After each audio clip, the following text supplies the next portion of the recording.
बिस्मिल्लाहिर्रहमानिर्रहीम। हमारा आज का जो टॉपिक है हीट, और हीट के चैप्टर में हम आगे पढ़ेंगे थर्मल एक्सपेंशन। हीट क्या है? हीट क्या है? गर्माइश यानी कि हरारत, तपिश जो हमें सूरज की रोशनी से मुहैया होती है। इसके अलावा आग, इससे हमें हीट मुहैया होती है। हीट जो है एक एनर्जी की फॉर्म है। इसके बारे में हम पढ़ेंगे आगे। सबसे पहला टॉपिक है हमारा थर्मल एक्सपेंशन। हमारे पास तीन तरह के मटेरियल होते हैं जो कि हैं solid, liquid and gas. Solid, liquid and gas तीनों मटेरियल जो हैं इनमें एक्सपेंशन होती है। एक्सपेंशन यानी कि फैलना। थर्मल एक्सपेंशन का मतलब हरारत की वजह से चीज़ों का फैलना। हमने अपनी डेली रूटीन में बहुत सारी चीज़ों में एक्सपेंशन को महसूस किया है। उसी की एग्जांपल्स पे हम आज थर्मल एक्सपेंशन को समझेंगे। सबसे पहले हम पढ़ेंगे थर्मल एक्सपेंशन सॉलिड में। हमने देखा होगा जब भी किसी सॉलिड चीज़ को हम गर्म करते हैं तो वो फैलती है, लेकिन बज़ाहिर हमें वो चीज़ नज़र नहीं आती, लेकिन उसे प्रैक्टिकली एग्जाम्पल के तौर पर मैं आपको बता रही हूँ। आपने देखा होगा जैम का अगर जार है या फिर किसी और चीज़ का, शीशे का जार है और उसका ढक्कन अक्सर जाम हो जाता है, बंद हो जाता है, वो खुल नहीं रहा होता।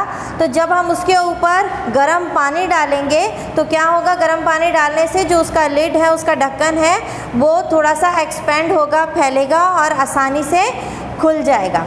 इसके अलावा रेलवे ट्रैक्स के दरमियान में जो है वो गैप्स रखा जाता है। जो रेलवे ट्रैक होता है जिसके ऊपर ट्रेन ने चलना होता है, तो उस रास्ते के अंदर भी छोटा छोटा गैप रखा जाता है। वो गैप किस लिए रखा जाता है कि जब कभी गर्मी हो और ये जो लोहे का ट्रैक है ये गर्मी की वजह से एक्सपेंड हो, फैले, तो क्या हो, वो जो गैप है वो उसको फिल कर सके। यानी वो एक्सपेंशन लंबाई में करेगा, तो जो लंबाई में एक्सपेंड हुआ है अगर तो वो जो गैप है वो उसको फिल करेगा, उस एरिया को, उस जगह को, उसको जगह मुहैया करेगा कि वो वहाँ पर एक्सपेंड हो सके।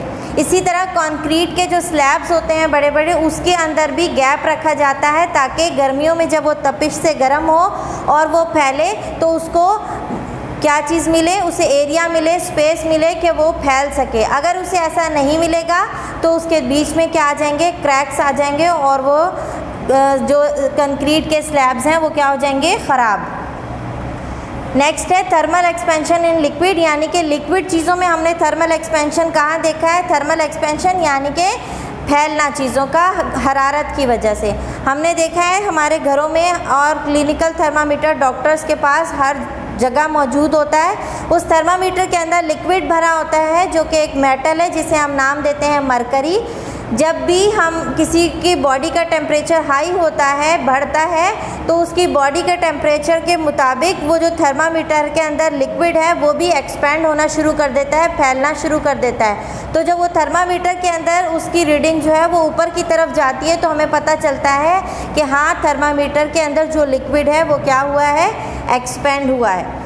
और लास्ट में क्या है? थर्मल एक्सपेंशन गैसेस में। गैसेस में थर्मल एक्सपेंशन हमने देखा तो है, लेकिन बहुत कम लोगों ने इस चीज़ को नोट किया होगा।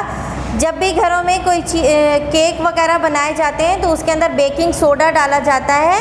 बेकिंग सोडा जो है वो एक पाउडर टाइप का मटेरियल है जिसके अंदर क्या चीज़ होती है, जो कि क्या चीज़ रिलीज़ करता है? कार्बन डाइऑक्साइड गैस रिलीज़ करता है। क्या रिलीज़ करता है? Carbon dioxide gas. जब कार्बन डाइऑक्साइड गैस जो है वो उसके अंदर रिलीज़ होती है और क्या होती है? वो फैलती है, तो जो भी हमारा डो है केक का वो क्या होगा? एकदम से फूल के ऊपर को आ जाता है। तो हमें ऐसा लगता है बेकिंग सोडा की वजह से हमारा केक अच्छे से फूल गया है, लेकिन वो किसकी बदौलत फूलता है? वो कार्बन डाइऑक्साइड गैस की वजह से फैलता है। Thank you.